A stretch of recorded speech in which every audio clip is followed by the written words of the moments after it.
Good morning, NABJ, and welcome to Detroit. Coming to the stage, and your moderator for today's masterclass with Tyler Perry is CBS correspondent DeMarco Morgan. A wise man once said that a true leader has the confidence to stand alone. He has the courage to make tough decisions and the compassion to listen to others. He does not set out to become a true leader, but becomes one by the quality of his actions and the integrity of his intent. In the end, you'll find that true leaders are like eagles. They don't flock together. You find them one at a time. Good morning, NABJ. Good morning. Ain't no dead people in here. Good morning, NABJ. Good morning. I'm DeMarco Morgan, and I bring you greetings this morning on behalf of NABJ, as well as my home CBS News. I hope you guys are in the house. CBS, where you at? I like it. We don't want anyone to feel left out. We all know that Tyler Perry grew up in a black church, right? So I'm going to do something, and you just have to go along with me. Turn to your neighbor and repeat after me. Say, neighbor. Neighbor. Y'all making me a little tired this morning. Say, neighbor. Neighbor. You look good this morning. Now give yourselves a round of applause just for showing up. I got a chance to cover Tyler Perry when I worked in the ATL, and I got to tell you something. This man has made a major impact, not just in our community and not just in our country, but across the entire world when it comes to television and film. So I am honored this morning to welcome you to Tyler Perry's masterclass on entrepreneurship and, of course, branding. You are in for a treat. We're going to hear from the Ford Motor Company, a representative who's going to talk about their entrepreneurial initiatives, as well as our Vice President of Digital, our home brother, our homeboy, our brother, Roland Martin. We all know Roland, right? Who's shining today in the pink and green, so I'm sure the AKAs will be a little happy about that. So at this time, just sit back, enjoy yourselves, and let's do this thing, folks. Enjoy yourselves and have a good time.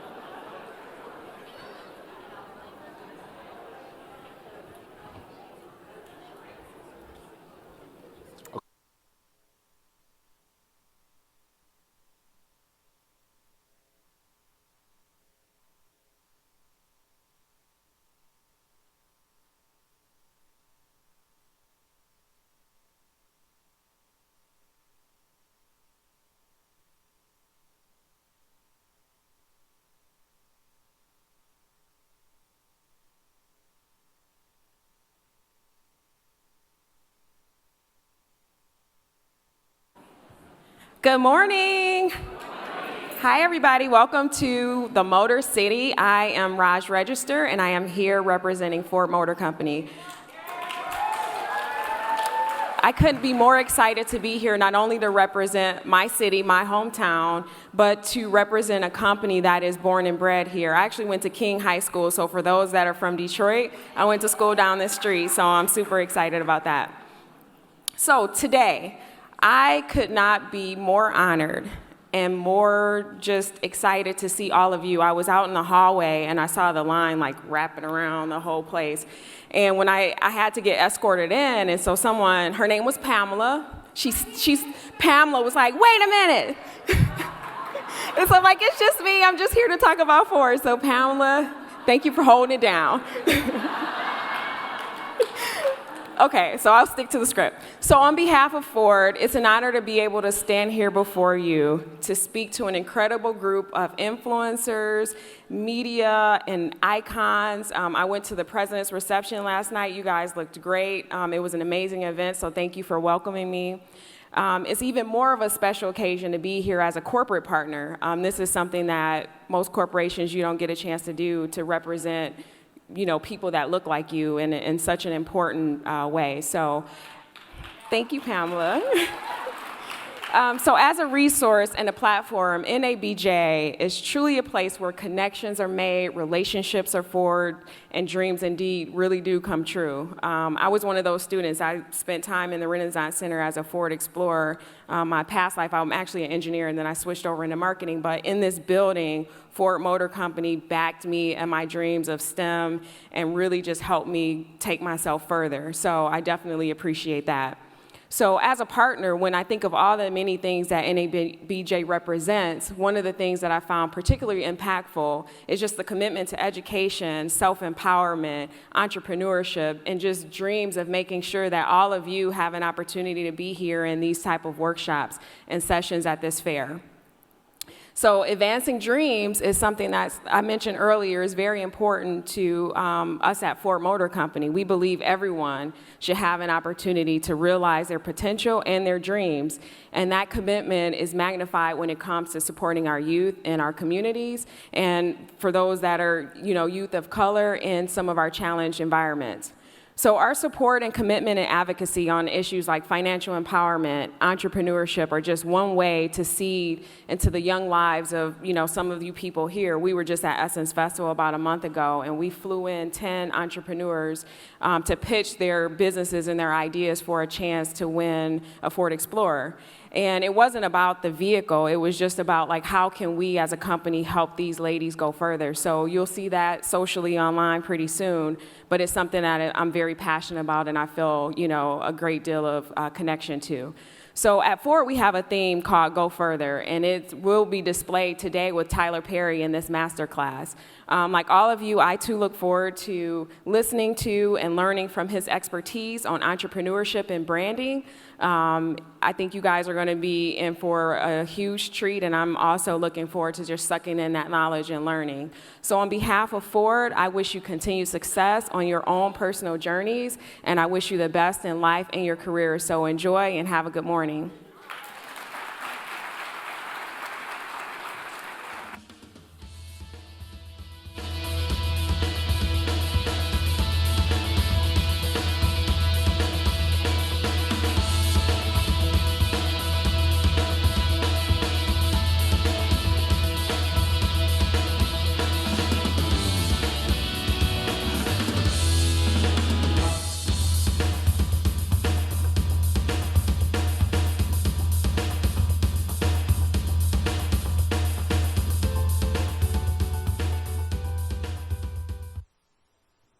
All right, folks, what's going on? Y'all good? So glad to be here. So Melanie Burley, she'll AKA. So Melanie tried. I got honored this year at the AKA convention, and Melanie was like, she said, yeah. She said, I'm wearing pink and green every single week. I said, I'm gonna show you how to wear pink and green, Melanie. And so I told her I had something for her, and then of course, when I hit her with the feather pocket square, she didn't know what to do.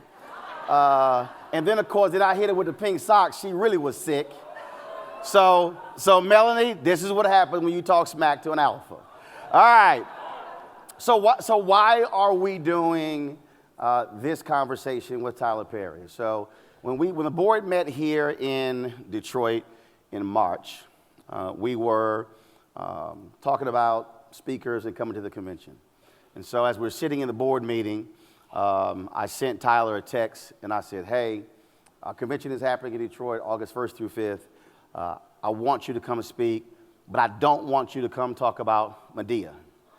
I said, I don't want you to come and talk about movies like traditionally they do. He recently had done his Q&A on Twitter and the kind of questions he was getting on the press tour for Acrimony. I said, what I want you to do is to come to NABJ to teach. I said, and he said, really? I can take him to church and to school? And I said, yes. And the reason being is because even when I was a national student representative from 1989 to 1991, I always believed in the idea of entrepreneurship. And for me, one of the issues that I've always had is that too many of us have operated as workers and not owners. And so, as we were talking, I said, I want you to come teach entrepreneurship, but also not just branding, but knowing your audience. And this year, when I was at Operation Hope's Global Hope Forum in Atlanta, T.I. was on the panel, and he was talking about monetizing our culture.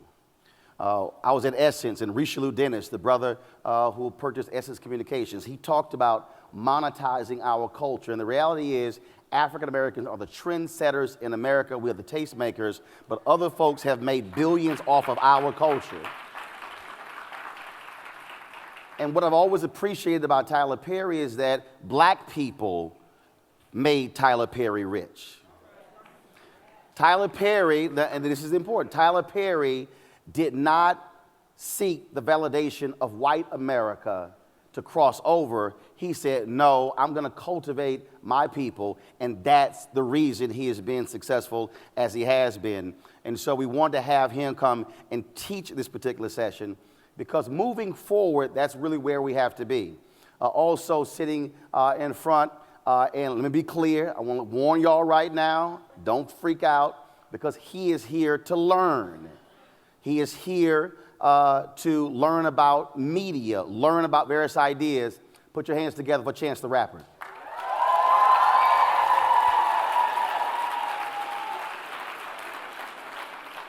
Many of you may have read or you have heard the song. He recently acquired the Chicagoist, the site that's in Chicago. That's a media site. And so, same thing. He is here to learn about media, to listen to folks in this room, to talk to folks. He and I, we're going to get a chance to sit down and chat later, because where we are now in 2043, America is going to be a nation that has majority people of color in 2043. And all of us have been sitting here worried about a contraction in our business, worrying about how jobs have been losing, all those different things along those lines. And the reality is, we have to be thinking in the same way Frederick Douglass did with the North Star, the same way the first black newspaper, Freedom's Journal, in 1827, where they said, we wish to plead our own cause, too long have others spoken for us. The same way Ida B. Wells Barnett, the same way Robert Abbott did when he founded the Chicago Defender, same with C.A. Scott in the Atlanta Daily World, the same with Bob and Sheila Johnson with BET, and Alfred Liggins and Kathy Hughes with TV One, now with Byron Allen, of course, with his company, Entertainment Studios, buying the Weather Channel. This is about black people owning media and not asking somebody else for a job. So now you have the setup as to why we're having this conversation with Tyler Perry. We look forward to it, and I can guarantee you, when you come to Miami next year, you're going to see even more conversations like this. And so I fully expect us to have class. So the reality is this here, I'm done, class is in session.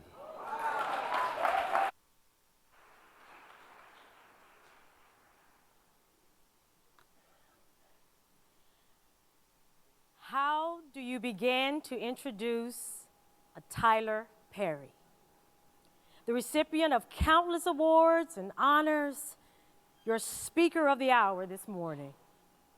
You know him as a producer and director of over 1,000 episodes of television shows and 18 feature films, raking in more than $2 billion. A writer of countless films and television series and 19 theatrical plays that have grossed over $100 million.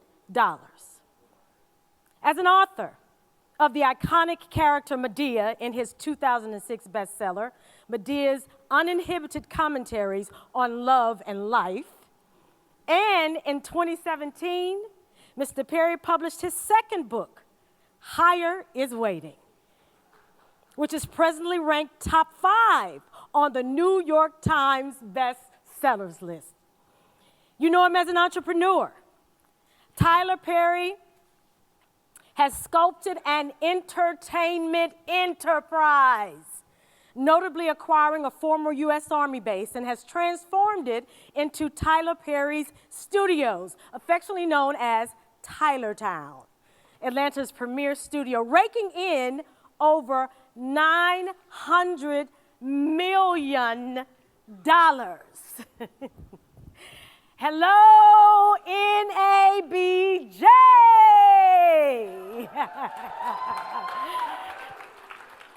My name is Tosha Story.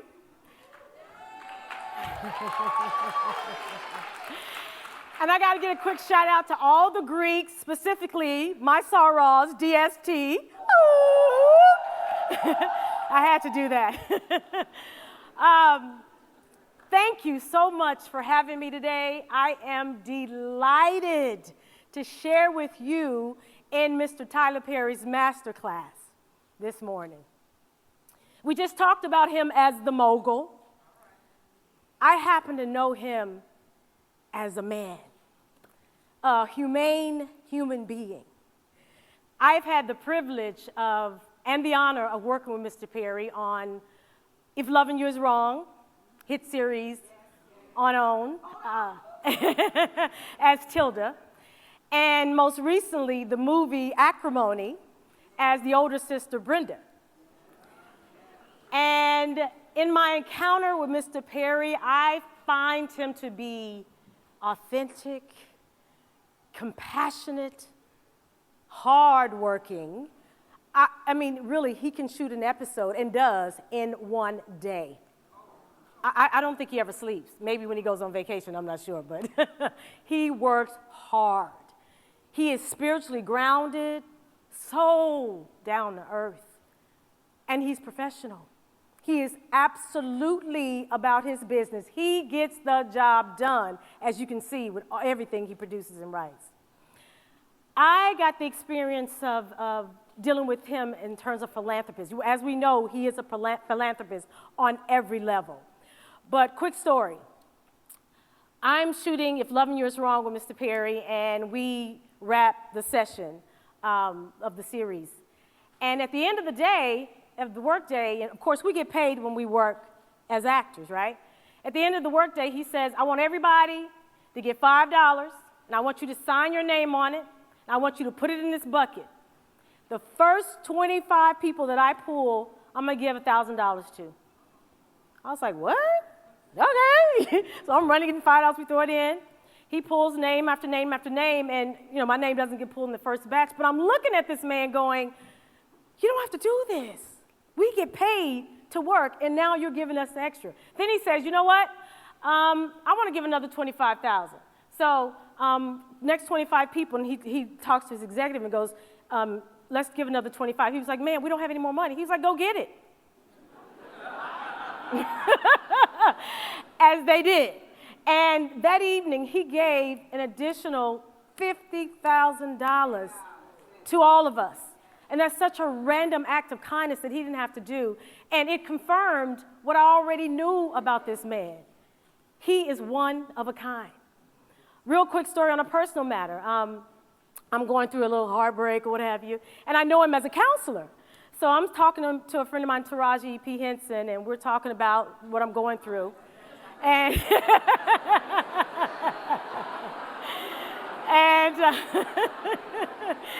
we're talking about my heartbreak, though, right?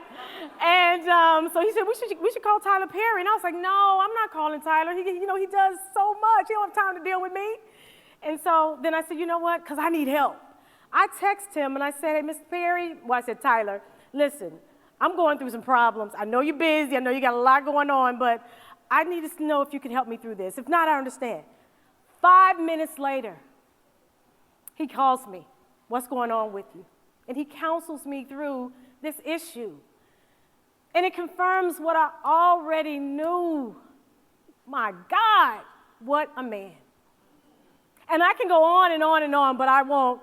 So I just want you to know that as this man is not only everything we see him to be, he's so much more as a human being, and he makes me want to be a better person. So without further ado, I'd like to introduce to some, present to others, the producer, the director, the writer, the mogul, the man, my friend, Mr. Tyler Perry!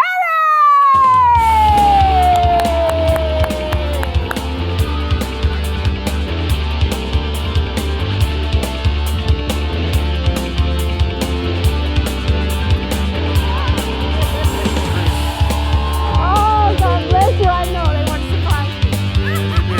And they did. Telling all my business. God bless you, everybody. How y'all doing? Y'all doing all right? Okay. Good, good. Sit down. I want to take a moment to say thank you to the president and to the committee for having me here. Roland, thank you for calling, asking me to be here. I got to say, all right, turn your phone off. Who phone did that ring? I want you to know that I am an introvert, so I don't do a lot of these, but when he told me that it was the National Association of Black Journalists, I said I had to be here. For number one, you know, this country, free press is under attack. And I just can only imagine what black people who are in the free press are dealing with inside of this attack. So I wanted to come here to encourage you, to inspire you, to say thank you. You matter, what you're doing is important, and keep going. Keep going, keep going. Now, me being an introvert, sometimes people think I'm weird, they think I'm so private. It's just that I'm a loner. I've got nothing to hide. I just like being alone. I like spending time alone. I want to be around a place where there are more trees than people. I don't like a whole lot of noise, even though that's hard when you have an almost 4-year-old, but I'm dealing with it. I don't talk a lot unless I feel like I have something to say, and today I feel like I have something to say, so that's why I'm glad to be here. I want you to understand something. You know, I see Chance the Rapper here, and I'm really excited because I'm a huge fan. But, you know, when you start talking about a masterclass, you have to talk about all the things that you have done and how you've done it and what you've done.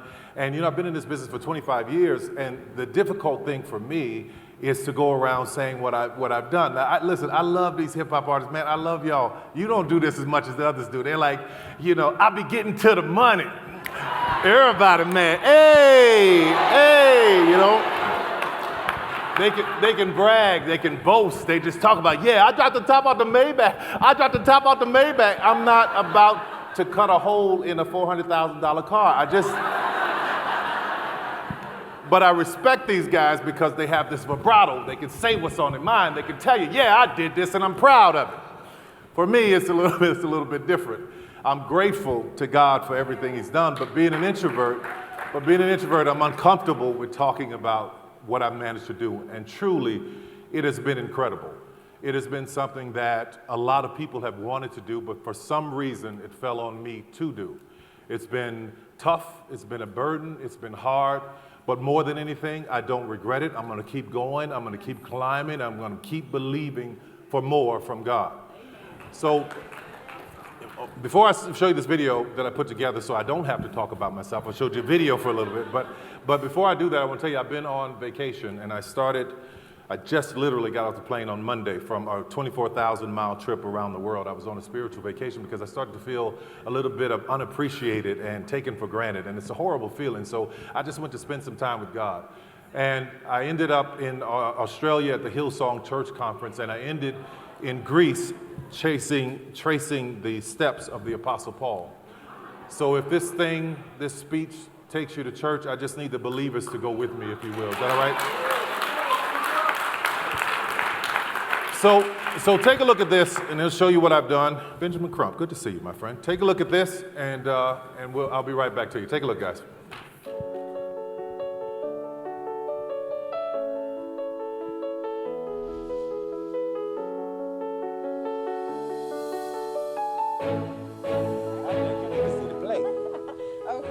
Play coming out? It starts September 28th. We open in Chicago. And are you in this particular play? Yes, I am. It's going to be real interesting.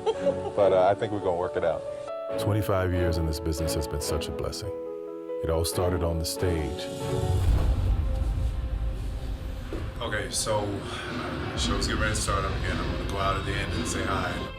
Before I knew it, these shows were selling out all over the country. We were setting box office records everywhere. People were coming in droves. One venue after the other, after the other, after the other, it caught on like wildfire, and all we could do was keep working. It was miraculous.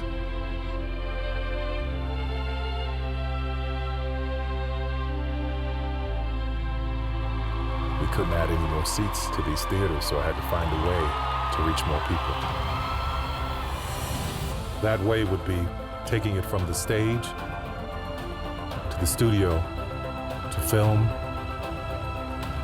and television.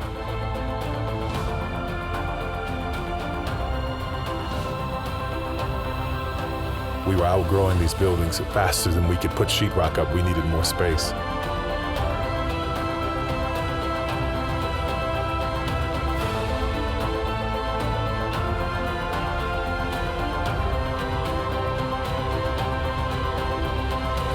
This is what happens when you dream, when you believe, when you have faith, when you pray, and when you work your ass off. So I just finished taping House of Pain. Go to bed. Get right up. Start the whole thing again tomorrow. And then all of a sudden I hit another level.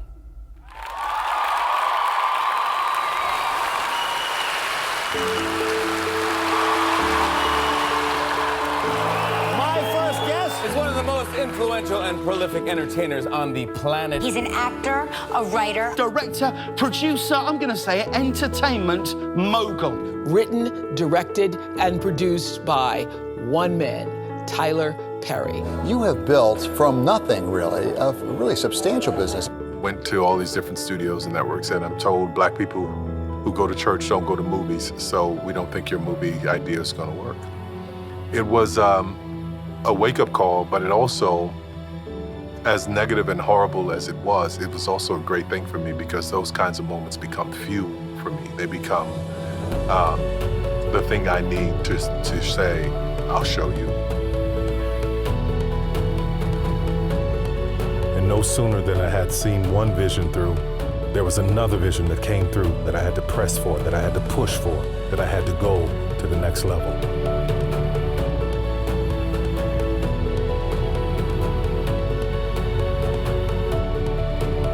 And at the new studio, I dedicated the sound stages to legends of color like Ruby Dee, Cicely Tyson, and Sir Sidney Poitier.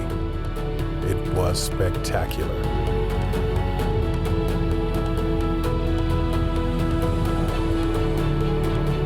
Every moment I've appreciated, every show I've celebrated, every cast, every laugh, every tear. It's all been worth it. Anything that comes easily may not be as appreciated as much as the things that you work hard for, that you pray for. Father God, in Jesus' name we come thanking you for this day, this gift, this blessing, these people. Thank you for this moment. We will never, God, I say again, take this for granted. Tyler Perry has revealed that he's opening a new Atlanta studio on the site of the closed Fort McPherson Army base. I've never seen this. I've never seen a person of color that owned their studio.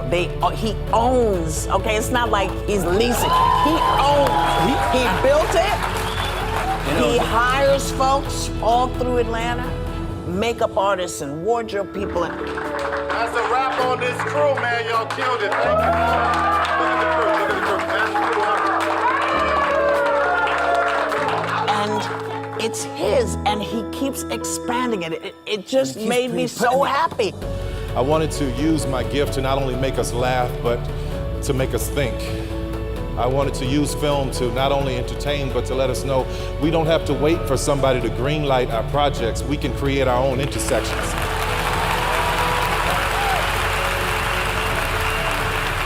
I wanted to use my television show to not only make us laugh, but to show us that we don't just have to act in the sitcom, we can own the show and the network. I wanted to use giving and philanthropy to show us that we don't have to be at the end of the line waiting for a handout. We can be at the front giving the hand up. And I wanted to own a studio to show us that we don't have to wait for somebody to give us 40 acres and a mule. We can buy our own.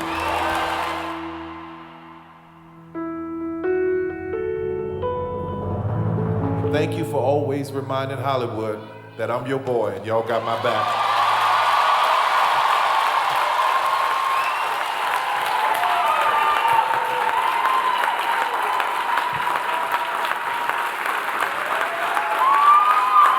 That's wonderful.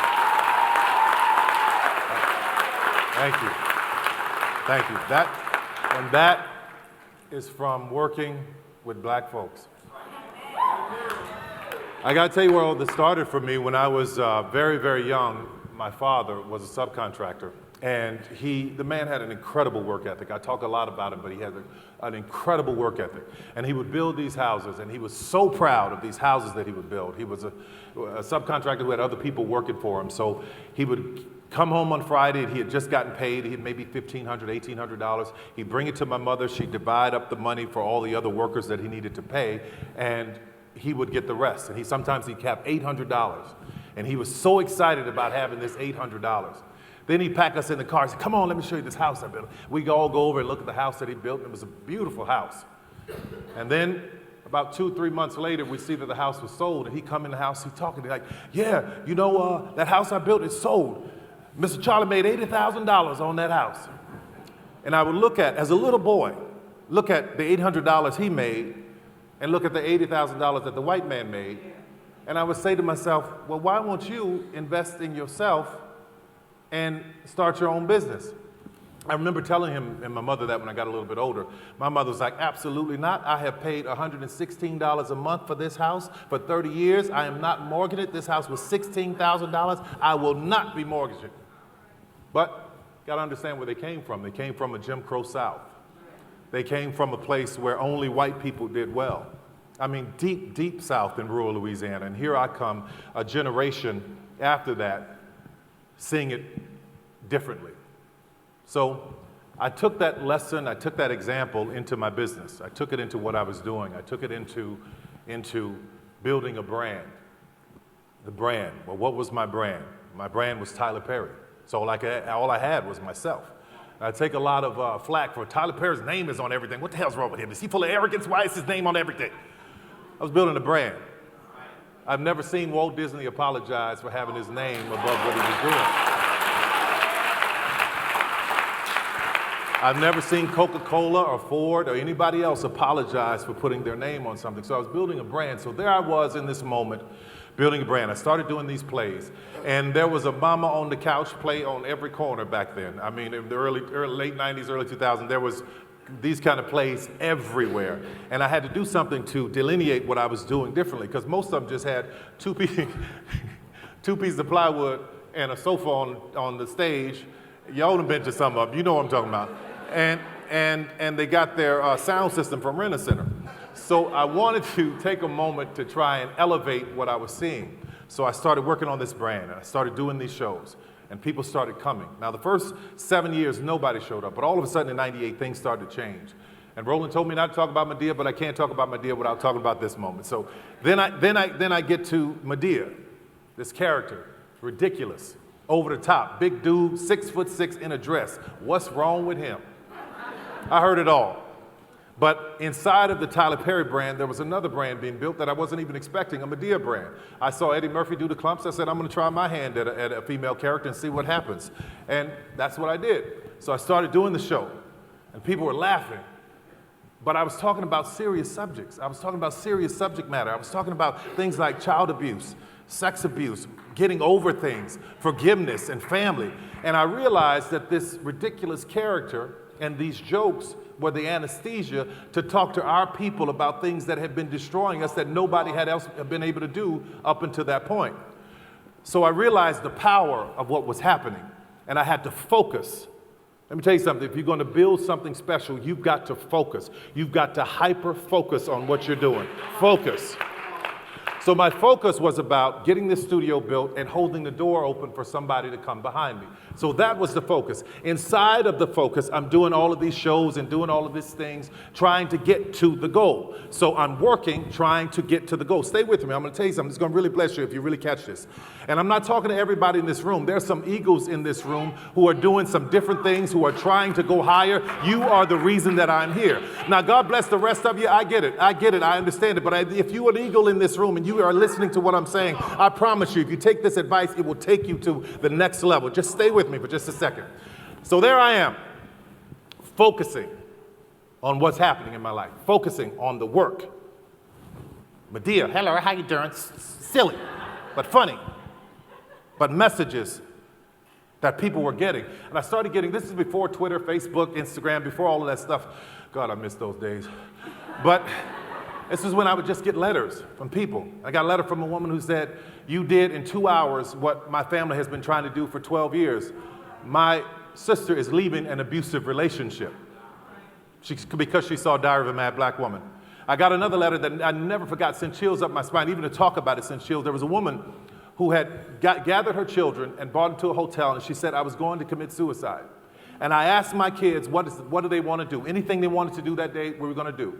They said, we want to see a Tyler Perry play. She went and found a bootleg and watched it with them in the hotel.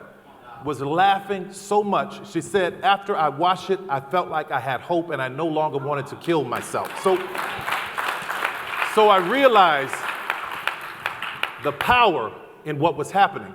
I was talking to blue-collar people like my mother and daddy and my uncle with his Asher kneecaps. My father had a third-grade education. My mother was taking care of kids at a Jewish community center. These were regular, good old folks who could not get in the Range Rover and go and get therapy for what was happening inside of their lives. But for some reason, God had blessed me with a way to make them laugh and give them a message to make them think, and at the same time, give them hope. I was focused. There I was, doing my thing, focused, paying attention. Then all of a sudden, started doing movies, started raising my awareness a little bit. And people shoot at the deer that they could see. Now you have to remember that this was a time when there was no Wakanda Forever. There was no Issa Rae, there was no Donald Glover. The UPN and the WB had merged. Y'all remember all those black shows on UPN? They all disappeared at the time I came along. House of Pain was the only show on television with a black family. And I was getting messages and critics saying, what is this? Why would you put fat black people on television? I said, are there no black people in the world?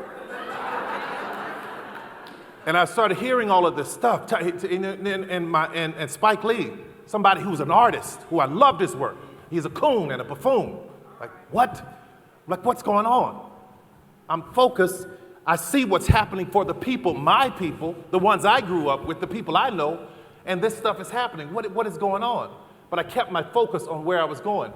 So in this, here I am, listening to all the naysayers, listening to all the haters, listening to all the back and forth, but at the same time, kept going forward. And I realized something.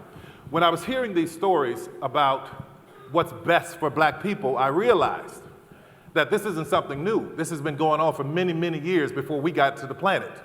From slavery, from Booker T. Washington and W.E.B. Du Bois arguing over what is good for black people. Langston Hughes and Zora Neale Hurston. Langston Hughes, sophisticated from New York City with class. Zora Neale Hurston wrote in Southern tones and Southern dialects. Her characters had Southern swirl and twang to them, which offended this highlight of New York City, which reminded me of Spike and myself. Spike, father, jazz musician, mother, an educator. He's an artist. Me, over here, coming from the South, telling stories, using the people that I knew as my inspiration. So what I realized was happening, somebody was trying to tell me that one shade of black is better than another shade of black. Black people, we've got to stop that ignorant ass shit. Gotta stop it. We gotta stop it. We gotta stop it. There is no other shade of black that is better than another shade of black. Your story, because you got educated, is not more important than my father's story, who had a third-grade education. Every story matters. That's why I'm so excited about what's happening now, because everybody gets a chance to tell their stories. Issa Rae and Donald Glover and Wakanda and Black Panther, and I'm just excited at where we are right now. But don't forget, there was a moment when that wasn't going on, and there I was out there by myself. But you're going to need this next thing. Remember what I'm about to tell you. If you're going to do something incredible, you're going to need this. You're going to need an emotional tolerance. An emotional tolerance, which says that you will stand and be okay inside of the madness. You will center yourself. You will stay focused. You won't respond to everything. You will pick and choose what you will respond to, because your focus will be in front of you. You're going to need an emotional tolerance. Listen to me. If you're going to make it to any level in this life, that's one thing you're going to need. Another thing you're going to need is a high-risk endurance. High-risk endurance. My mother didn't have that, because that would have mean if she had it, she would have mortgaged her house. She would have stepped out on faith. But when you have a high-risk endurance, you step out and you do things that have never been done before. But it's silly for you to expect to get something different if you're doing the same thing that you always done. If you want a different result, you've got to do something different. You've got to believe different. You've got to step out different. And you've got to have faith inside of your high-risk tolerance. I don't know how to have a high-risk tolerance to take risk and not have faith. Faith is tremendously important. I'm telling you, you can have a seed and plant it, but once you put the seed in the ground and water it, what else can you do to make it grow? God has to provide the sunlight. God has to provide the nourishments up under the ground for this seed to grow. So you've got to work hard, do what you have to, plant hard, believe, have faith, have an emotional tolerance, have a high-risk endurance, and keep going no matter what. And once you get to where you're going, I want to tell you this, because this is something that we do as black people. Don't run from where you came from. I don't know what that is with us. The first thing we do is we leave from where we came from, not understanding that every other culture in this world understands the power of us. They all advertise to us. They go in our communities and mine for our money. The first thing we do when we get our income is we leave the community and spend it outside. We don't spend it on us. Do not leave us and where we came from. I'm telling you, some of your blessings and some of the gifts that you are trying to get is right there among your people. I would not be here right now if it had not been for us. Learn the value of us, because I assure you, they already know the value of us. We got to stop looking outside of ourselves for heroes and become heroes to each other. There are questions that God asks, and I love the questions of God, which takes me to this point I'm talking about right now. You know, God asked a lame man, "Wilt thou be made whole?" He asked Ezekiel, "Can these bones live?" He asked Abraham, "Is there anything too hard for God?" But the thing that he asked Moses is the one I want to bring to your attention. He said, "Moses, what is that you have in your hand?" We as black people have so much in our hand, but we don't use it. We don't use it. We are more powerful than this. We are smarter than this. We are more astute than where we are right now. The reason why you don't want to leave us in our community is because when I built all of these buildings that you saw in the video, every one of them that was built, they were all built in our neighborhood, black neighborhoods, where there were poor people. Even the studio. When the Army base left that studio, it decimated the entire area because it was the lifeblood there. Me coming back in there, 89,000 cars have come through the gate since I opened it. So I'm bringing life back into it. But why is that important? In 2012, when Barack Obama was running for re-election, he called me up, he said, "I'm going to come down to the studio and do a fundraiser." I was like, oh my God. Don't you miss him? Yeah. I miss him. Like, oh my God. You can come to the studio. So he comes to the studio, Secret Service is set up, everybody's there. You've got the barricades along Continental Colony Parkway. I don't know if anybody knows in Atlanta, that's where Greenbrier Mall is. That's the hood. And the presidential motorcade is coming down the street, and you've got little black boys, little black girls waving flags, talking about, "I see the president." But this is why it was so important that I was in that neighborhood, because they saw the black president going to the black man's studio, and they realized what I didn't as a little boy. All I saw was my father working for the white man. So the realization that they could have anything they wanted was so important. That's why we got to build and stay among our own people.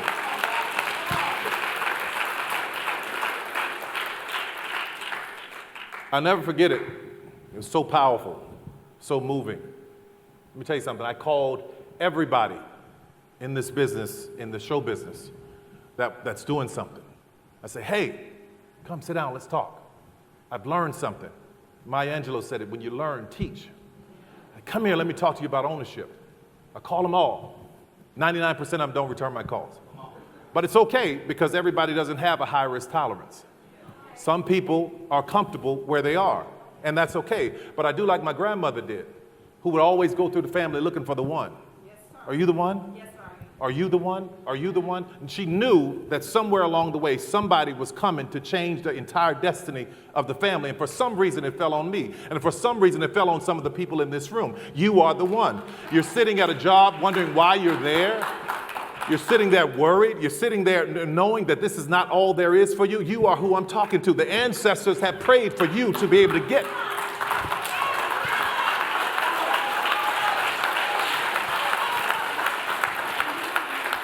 They prayed for you. They called your name for you to be able to do better than what you're doing right now. That you have an obligation to not only do it for yourself, but for all the ones who couldn't do it and all the ones who are coming. During this time, when I call them and I say, okay, fine, they don't have the high risk tolerance, it's okay. Back a few years ago, Oscar So White was trending, hashtag Oscar So White, and everybody's calling me, Tyler, you gotta do something. You gotta say something. All these black people love you, you gotta do something about it. I said, guys, you go ahead and do that. Because I respect everybody who's fighting for a seat at the table, but while you're fighting for a seat at the table, I'll be over here building my own.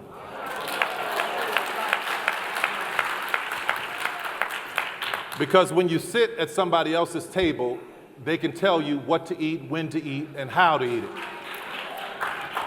But when you sit at a table you built, the Bible says he will prepare a table before you in the presence of your enemies. So I need to talk to some table builders in this room. Some people who know that there is absolutely more than where you are right now. My prayer for you, my hope for you, is that you get to everything that God has for you. Don't leave this planet without going for it. Don't leave this planet without taking some risk, because you could be comfortable, but being comfortable is not being in faith. When you have faith, things are going to get uncomfortable. You've got to step out sometimes. And once you get to where you're going, hold the door open for somebody else. I keep looking behind me, looking to my left, looking to my right, going, are you the one? Are you the one? Let me show you what I've learned. Let me show you what I've learned. That's so important. And I want to close and I want to leave you with this, and I hope you guys remember what I said tonight. Emotional tolerance. High risk, endurance. That's right. Have those things. Tremendous faith. I want to leave you with this. About 6 or 7 months ago, we're at the studio and we're cleaning out one of the houses, and these houses were built in the 1800s. There's about 40 or 50 of them. President Roosevelt stayed in one of them. Colin Powell stayed in one of them. One of them had asbestos, so we sent the cleanup crew in there to clean it. And then after they left, our cleanup crew went in to clean. And they moved a cabinet that was built in the 1800s. And when they moved it, they found a piece of paper. They brought it to me. It was a letter, folded perfectly. I opened it up. It looked like it had been written yesterday. The date on the letter was October 29th, 1969. It was from a little boy who was 13 years old. He said, I'm writing a letter to the future. That's when I got tears in my eyes. He said, I know this sounds silly, but I'm writing a letter to the future. He described himself. He described where the country was. He said that Nixon was the president who was impeached. Interesting. He was describing all of these things. But the thing that got me the most is, I'm writing a letter to the future. Well, looking at the date, I had only been on the planet for 6 weeks. I'm in New Orleans, little black boy. This little white kid is in Atlanta writing a letter to the future on an army base that was once a Confederate army base, established 20 years after the abolishment of slavery. This kid is writing a letter to the future. 48 years later, I find the letter that he written, and I realized I was the future he was talking about.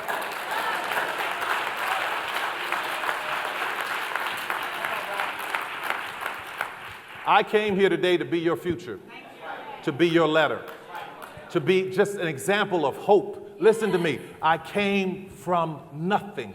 No one gave me anything. I worked and worked and prayed and worked and prayed some more and worked harder and prayed some more until things started to fall into place. I want you to understand something. My God in heaven, I want you to understand this. If I can't get you to get anything else, I want you to hear this. You can do it.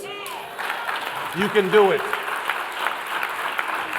I don't know what your do it is, but whatever that is, do it. Do it. There are people whose destiny and fate are tied into you. I remember when people couldn't get work. Idris Elba, I gave him his first movie. Taraji P. Henson, there was no Empire at that time. Kerry Washington, there was no Scandal. Viola Davis, there was no How to Get Away with Murder. Sofia Vergara, there wasn't Modern Family. All of these shows, they were all coming through the camp because at some point they needed to work. And I was tied into their destiny at some point. Now, I'm not responsible for any of their careers. What I'm telling you is that had I not done what I was supposed to do, there are so many people who wouldn't have gotten what they were supposed to get. There are people tied into your destiny. Black people, you're special. I love you. I'm excited. Don't stop. Keep going. And thank you for this moment. God bless you.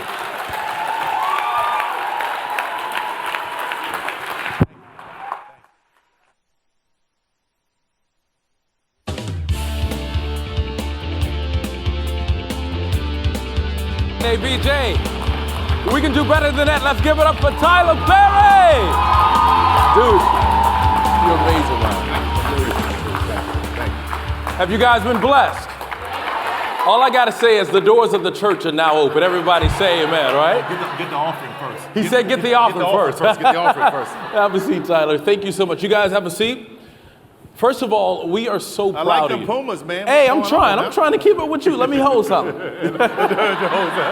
First of all, I got to tell you that we are extremely proud of you, and I can speak on behalf of the African American race. I think I have some authority just a little bit today, but also on behalf of every black man, every black boy in this world. You have set the pace for us, and you have opened so many doors and given us confidence more than you will ever know. And I just want to say thank you. From New Orleans, from Tulsa, Oklahoma, from New York, from the Bronx, from Los Angeles, Compton, wherever, you've done it, and I just want to say thank you. Let's give them another round of applause, everybody. Thank you.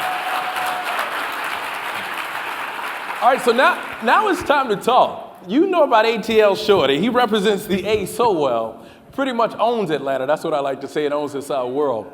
For those of us who have sort of found ourselves, we think we found our purpose, we've done all that we could possibly do, but it's just not working out. How do you know when to hold and when to fold?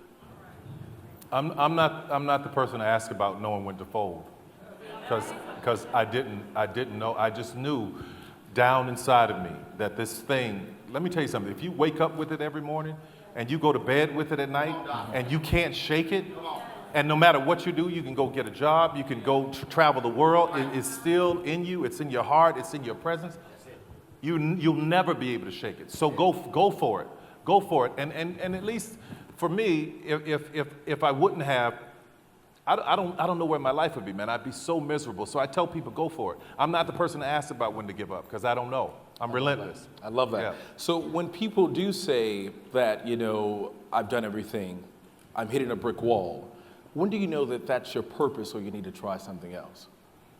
Or do you just say, just keep going, like you said? Because my mother, of course your grandmother, raised you and was a big influence in your life. She always said that God would never put the desire in your heart if it wasn't his will. Yeah.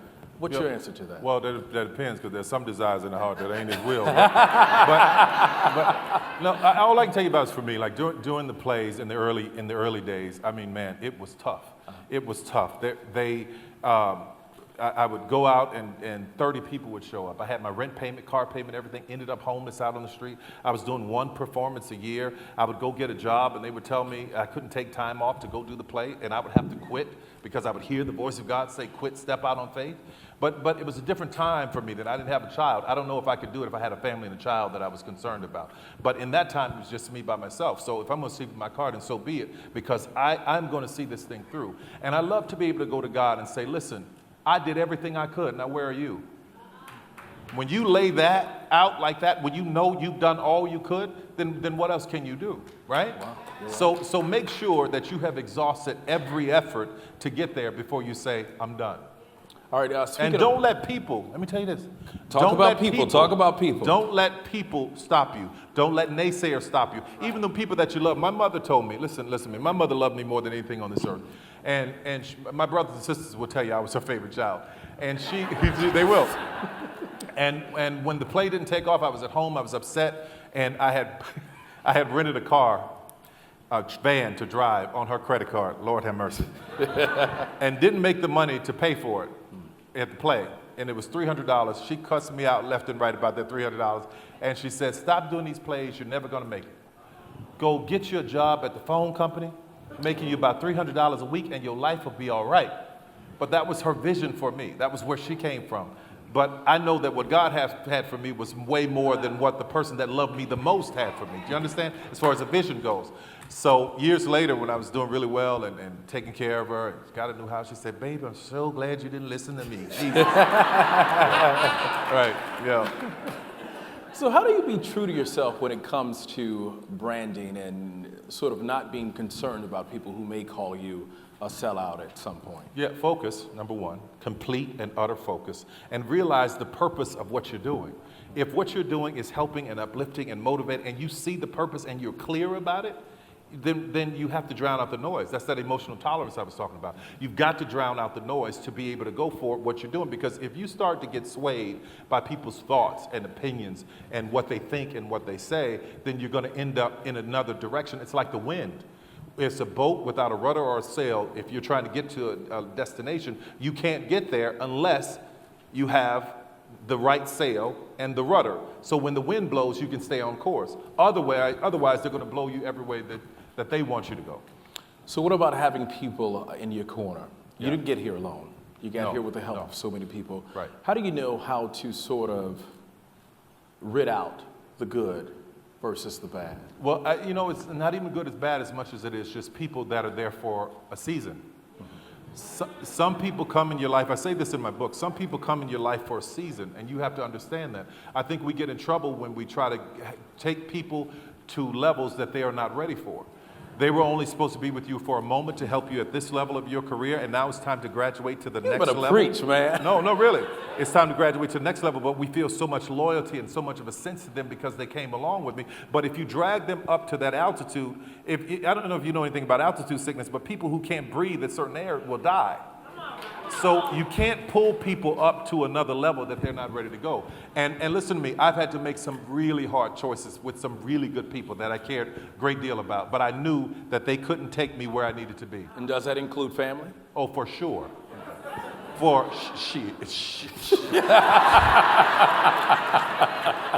listen to me.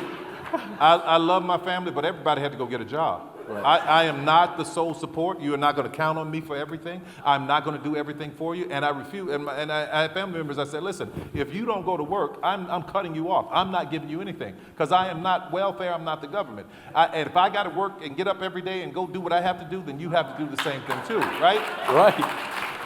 And yes, and it's the same way with family. And some family members, you can't choose your family. You can love them, but you can love them from a distance too. And there are a lot of my family members that I've had to learn to love from this. They call me, I'm like, yeah, I'm here, you need something, let me know. But I can't have you in my life because you're toxic, you're poisonous. And there's nothing wrong with it. People's like, what's wrong with you? You're getting away from your family. The hell with you, I'm happy. I'm happy, I'm not gonna do that. I'm not gonna do that. So tell me this, how do you handle criticism? Of course we have naysayers, those who don't believe in you. Somebody's always got something to say. How do you handle criticism? Look for truth in what they say. Look for truth. And that's the problem with our president. He can't look for truth in criticism. Look for truth in what they say. If somebody's criticizing you and you see it, and listen, don't be afraid to ask yourself, is that true? Like when people say about you, Tyler, your shows are simple. They're simple. These plots are simple. They're so I'm like, yes, I know they're simple. You know why they're simple? Because when I was on tour, I would ask, who's the oldest person in the audience? Somebody in the balcony would say, I'm here with my grandmother. She's 85 years old. I say, who's the youngest? Somebody said, my daughter's here. She's 2. I was speaking across generations. I was speaking across class. So what I had to do was keep a very simple message and a simple plot and a simple twist. There were other people doing more complicated things, and that's great. I was building a brand and focusing on my people, so I was writing in a way that they understood. So when they say it's simple, that's true, right? But do you want to know why it's simple? Do you understand? So look for truth in it. It's like eating a steak. Eat the meat, leave the bone. Whatever's vitriolic and negative and horrible, leave it. But if there's truth, take it in. Store it away. Next time you do something, think about it. Go back and look at it. Maybe I need to pay attention to that. Eat the meat and leave the bone. Yeah. All right. Yeah. How do you handle failure? Haven't had any.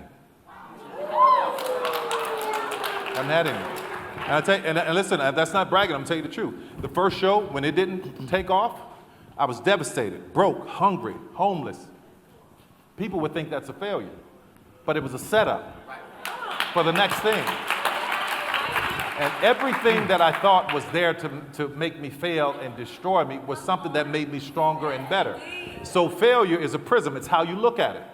So if you look at it as failure as something that broke you down or destroyed you, or if you look at it as something that became a stepping stone or a block to the next level, then you haven't had any either. Understand? I understand. Yeah. I understand. What about balance?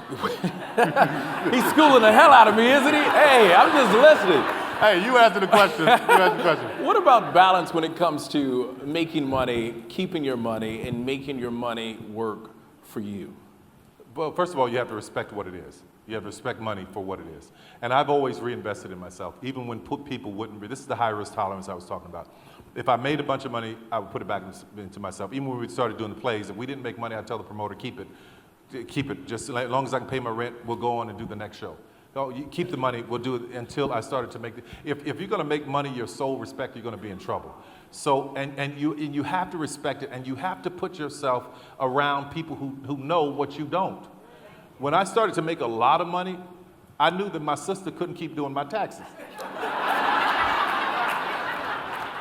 I mean, my sister who didn't have an accounting degree, she just read questions and read a book and went to H&R Block and asked them questions. I mean, so as you elevate and as you grow, you have to find yourself, that's what I mean, going to the next level with people. And I'm not afraid to say what I don't know. I'll be in a boardroom with people sitting around, talking to them, having all kinds of conversation. And if I don't know something, I say, excuse me, you need to explain that to me. And I don't care if they think I'm stupid, but because I'm gonna know what you mean after it's all done. Do you understand? I understand. Yeah, so another thing that's important about money, because I look at some of these kids, man, they blinging and flossing and they ain't got no health insurance. You have to know how much money is and what it's worth. I see people who've had tons of money and go broke because they don't know the worth and the value of it. And they're doing all kinds of crazy things with it on Instagram and making it rain and all this other stuff. But what they don't realize is the people that is in control of their money is watching them too. And they're going, well, hell, you out there spending money like that, you won't notice if I put about $200-300 in my pocket. So it's whatever image you put out there about how you feel about money is what is going to happen with you. All right, 2 final questions. You're so real. How do you stay humble? What keeps you humble? That's, for me, it's God. Knowing that I could not have done this. I look at that tape, man, I get so emotional because I'm like, I could not have done this. All I did was work really, really hard and believe, right? So how can you be arrogant and cocky when you know that you didn't do it? When you know that God did it. And the Lord giveth, he could take it away tomorrow. How can you be arrogant inside of that, you know? So I'm humbled by it and I'm grateful for it. Man, I tell you, I'm grateful. And how has fatherhood impacted your brand? Yeah, this kid, man, Yeah. this kid. I've never known love like this in my entire life. And I mean, and he looks so much like me that when, I know you guys never seen a picture of him, but that's on purpose. But when I'm talking to him, I'm healing myself as a little boy. When I grab him and say, I love you, I'm telling the little boy that I love you. We were just on vacation, he said, Papa, look. And he'll run, he'll dive in the pool. Something I'm still scared to do. And he'll come up and he'll look for approval from me. And I make sure I'm light up so that he knows that his father sees him. To see him. I was a kid who was never seen. So to see him and to know that he's loved is so important. So he's incredible, man. He's been a miracle in my life. I'm grateful for him every day. All right, now, let's give him a round of applause. How old is he? Almost four. So tell us this. What projects are you working on? Because I'm ready for the TP plug, of course. I know you got a movie coming out in November. You ready for what? Tyler Perry, the TP plug. That's what I call it. The what? The TP plug. Tyler Perry. The TP plug? TP plug, I don't know what that means. Explain that to me. Tyler Perry, I want you to plug, I want you to tell us about your projects that you have coming up. Oh, you want me to plug it? I get it. Okay, thanks. Let me tell you something. See, we had a good moment back behind the stage. I knew he was going to find a way to get me, Tyler. Yeah, that's all Tyler good. Perry, what you want to call it? right now, this Nobody's Fool with Tiffany Haddish is coming out. And Whoopi's in it, right? Listen, Whoopi Goldberg, there's a special cameo in it that's a really, really amazing surprise. Tika Sumpter, Omari Hardwick.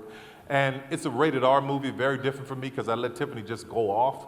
It's extremely funny. Is this your first rated R? Your first rated R movie? No, Acrimony was a rated R movie. Okay. Well, so the second one. But what I'm excited about is that where I am in life right now, I'm 48 to be 49 this year, going into 50, and as I said, holding the door open for somebody else. That's what I'm excited about now. I'm excited about all of these people coming up, and if I could just get a few of them to get together, like Oprah and I came together, if I can get a few of them to get together to start to work as one unit, like they've done so much in Hollywood, it would change the game. So my hope and purpose is that I'm able to do that. All right, and I'm glad to say that two of your closest friends, Oprah and Gail, they work for CBS News. So we'd welcome you too if you want to do something with us. CBS? CBS, yes. We are in the house. Let's give very Tyler much. Perry another round of Thank you applause very if we much. can. Thank you.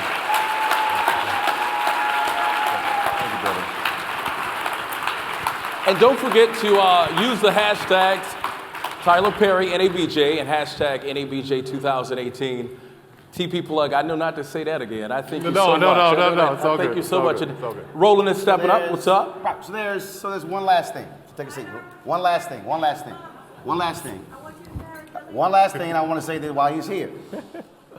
Because it also speaks to what we're trying to do here in ABJ. So in December, TV One announced they were canceling my show, News One Now.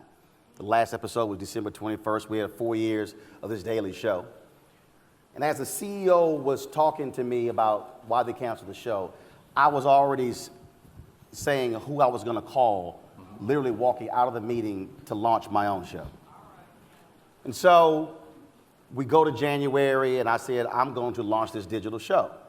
So then the State of the Union, Trump is speaking, and then Maxine Waters said, I'm not going. And I said, you know what? We're going to do a State of the Union special. We're going to live stream it, and we're going to do it while he's speaking, January 30th. So I go to the makeup chair, and I walk out of makeup, and my phone rings. And I go, we're an hour from doing this live stream. Now, mind you, I spent my own money, got my own cameras, my own lights. I called a church in D.C. Within 10 seconds, the pastor said yes, booked all the panels. We did all of this literally in 10 days. So, phone rings, and it's Tyler. I need y'all to understand, I've met Tyler, we've taken pictures, I've seen him, but we had never actually had a conversation other than just, hey man, how you doing, how's it going? And I actually have never even interviewed him about any of his movies. And Tyler says, he said, man, I'm sitting here watching your clips on YouTube. And he said, you are our voice.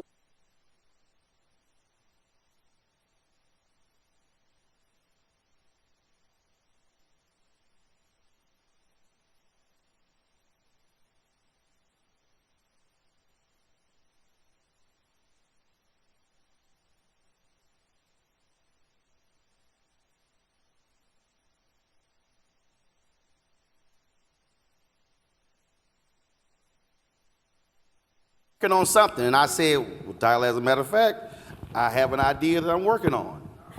And he then began to encourage me about it, and he said, I'm working on this, and I'm working on that. He said, here's my number, lock me in, I've got your number. And again, I don't know how Tyler got my number. Because we never exchanged numbers. That was January 30th. Then I get asked to rejoin the board as vice president digital. It was March 24th when I'm sitting in a board meeting when I text him. But the point of all of this is that with all stuff that he's doing, he called to encourage me to continue to do what I do.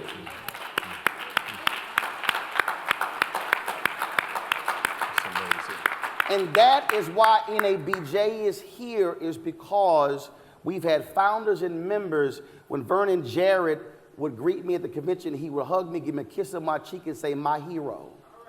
I was a student. So I want all of you folks who are new members to understand why this convention matters. Say that. Because it is to encourage you, it is to help you, It is to teach you, and I say NABJ is literally your therapy session for the hell you got to deal with for 50 weeks. And that 51st week, you can't wait to go to the convention, because when you are in this sea of blackness, when you are in this sea of love, it matters. And so we're going to do this here, and I saw him do it with Bishop Jakes. So if you are not a believer, that's fine. The prayer's going to still cover you.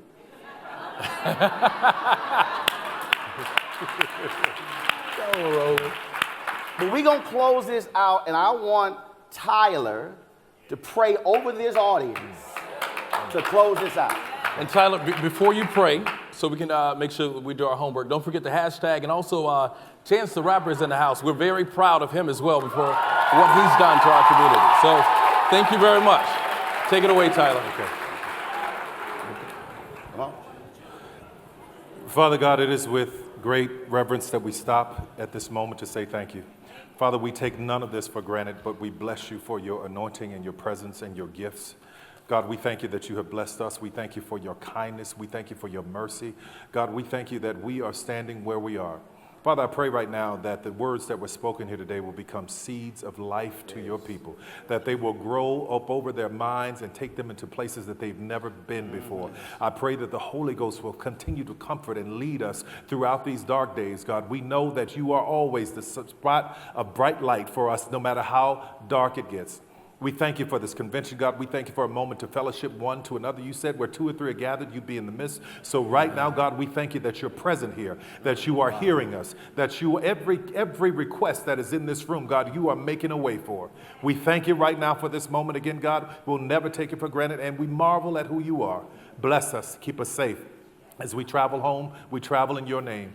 Thank you, Lord. In Jesus' name we pray, amen. Amen. Amen. Amen. God bless you. Tyler, thank you. Thank you so much, man. Absolutely. Thank you. Absolutely. He's got it. Whatever the biz, he's on it. Whatever it is, he's got the scoop, the facts.